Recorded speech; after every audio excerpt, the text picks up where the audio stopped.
everybody. I was all prepared to speak, and then I went after you. Alright, so I am Captain Turcer, and I believe in the power and promise of democracy.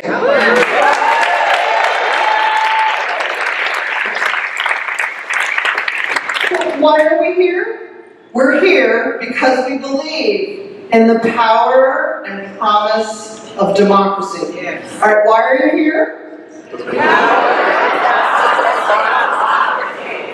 Good job. I also believe we have a lot of work to do.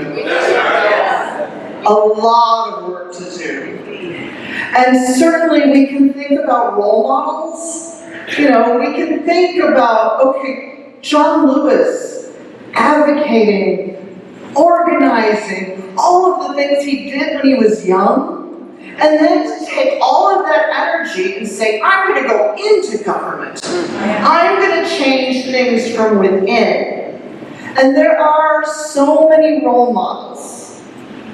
But before I go any further, I'm going to ask you this. Are y'all tired? Yes. I think it's important for us to remember this.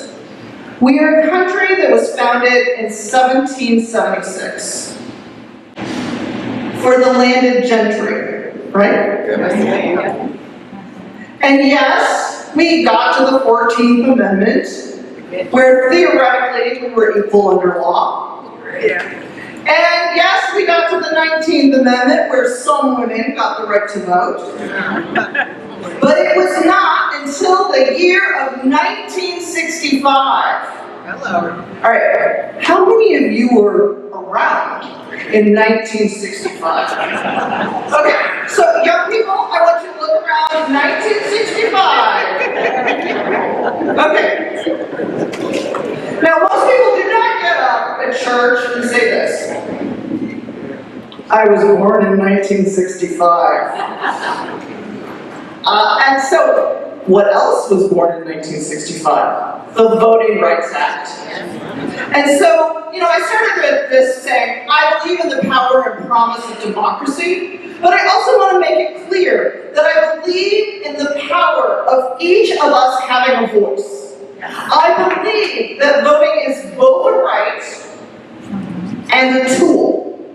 Both a right and a tool to get the government that we deserve, for us to all have a voice, and for us to be able to hold the people in Washington, D.C., or the people that are just a few blocks away at the State House.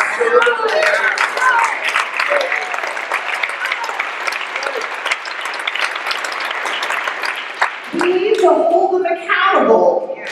Because otherwise, that vision, that promise of democracy isn't something that has come into fruition. It's just a dream.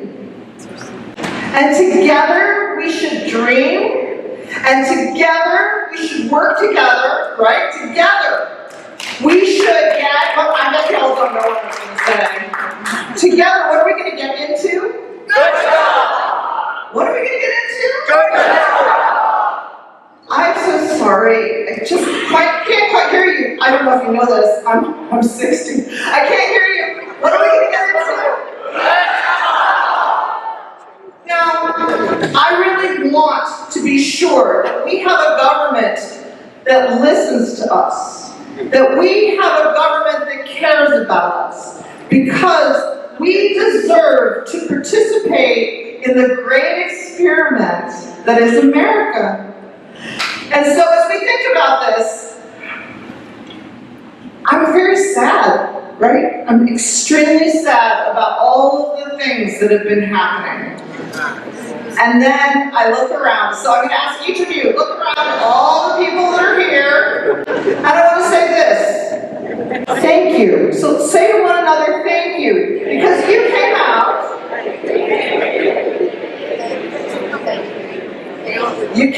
and you made a commitment to do what? I didn't hear you. And so we have a shared vision.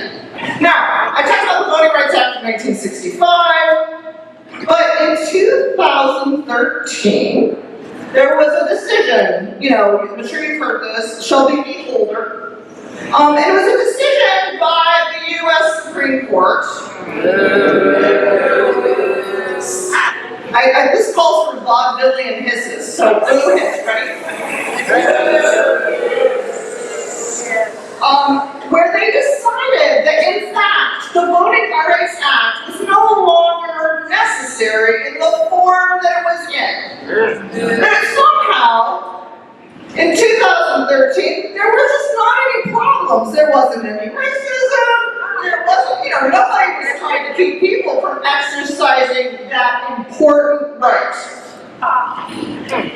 And they decided they would remove what they call pre-clearance, which is where the Justice Department ensures that the law of the land is we're all invited in to vote.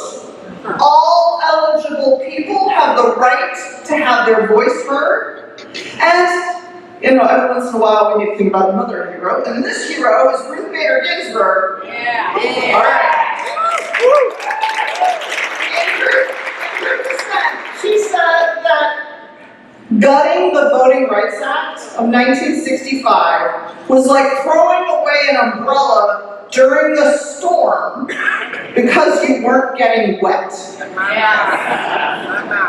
Throwing away an umbrella in a storm because you weren't getting wet. And so when we think about John Lewis, I want us to remember that there are things that need to be done. Right now, we're a little like Wonder Woman, we're holding off, using our whatever we can to hold off some really terrible things. We need to remember that there are things that we can do to make sure that every eligible voter is invited to vote, and that our votes are counted, and that we have the democracy that we deserve. And so the John Lewis Voting Rights Act Advancement Act, I've almost got it right. The John Lewis Voting Rights Advancement Act is very important to think about and to promote. That takes us back 60 years to the Voting Rights Act. It ensures that we have the protections that we deserve, and that we stop all of the administrative changes that have made it so that it's harder and harder for people to cast a ballot, and more ballots don't actually end up being counted. And it's important to think the changes right now are those kind of administrative changes that are like a bunch of paper cuts, getting in the way of us having a robust democracy.